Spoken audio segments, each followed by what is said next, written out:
J'ai trouvé que c'était une démarche intéressante, donner la parole aux habitants de Nanterre, puis des habitants différents.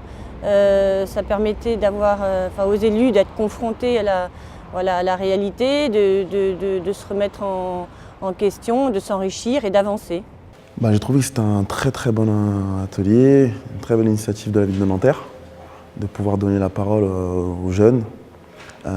Mais pour ma part, il n'y avait pas assez de jeunes. J'ai trouvé qu'il y avait plus de vieux, désolé de dire ça. J'ai trouvé le débat assez intéressant dans le sens où on avait vraiment le choix au niveau des thématiques. Je me suis rendu compte que la parole a été donnée aux Nantériens. On avait la possibilité justement d'échanger entre nous, de voir justement quels étaient justement les points de vue des différents Nantériens. Et on se rend compte qu'on a la même vision de Nanterre, hein, une ville dynamique et qui n'arrête pas de grandir. J'ai participé à 3 ateliers citoyens. Alors évidemment, ces ateliers citoyens arrivent un peu tard. Il y a un bon parfum de campagne électorale dans tout cela. C'est dommage. Moi, j'aurais préféré qu'ils aient lieu il y a 1 an ou 2. Ça aurait pu, ne serait-ce que pour séparer l'expression directe du citoyen de la campagne électorale. D'ailleurs, j'ai entendu autour de moi des gens dire « Oh non, je ne participerai pas, ça, c'est électoraliste, c'est de la propagande, etc. » Bon, moi, j'y suis allé quand même parce que je pense que c'était l'occasion de s'exprimer sur plein de sujets. Il y a eu 12 ateliers, je crois, sur des sujets totalement différents. Et effectivement, j'ai vu sur le site Nanterre pour tous les propositions qui ont été faites. Il y a des propositions où il n'y a pas d'engagement de la mairie, mais au moins ça a été exprimé. Et c'est vrai que ça tourne beaucoup autour des services et puis de la façon de vivre, l'usage de la ville.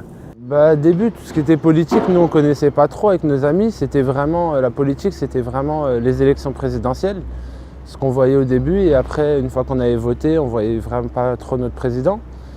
Et là, un peu sur tout ce qui est local, on a un peu suivi, on voit que le maire nous demande notre avis, les idées qu'on peut avoir pour changer les choses.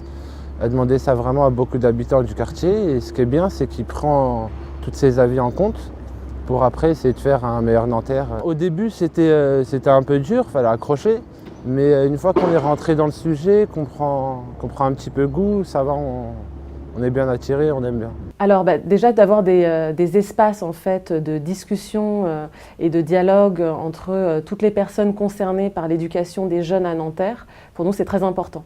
Voilà, on a l'occasion de le faire entre professionnels qui travaillons autour de l'accompagnement à la scolarité des jeunes.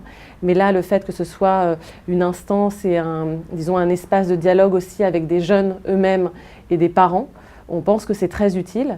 Et donc on a aussi été tout à fait ravis d'être consultés sur la question de l'éducation, puisque nous, à la FEF, c'est vrai qu'on pense que l'éducation, c'est quelque chose de partagé. On a une approche globale des jeunes et on pense que c'est une responsabilité et puis une question qui est partagée et qui doit se co-construire autour de chaque parcours de jeunes et d'enfants concernés. Sur le logement, au Petit Nanterre, où le débat c'était un bon débat avec les habitants. Et sur un atelier aussi court, on n'a pas toutes les questions et toutes les réponses au bon moment, mais l'atelier était très intéressant en soi.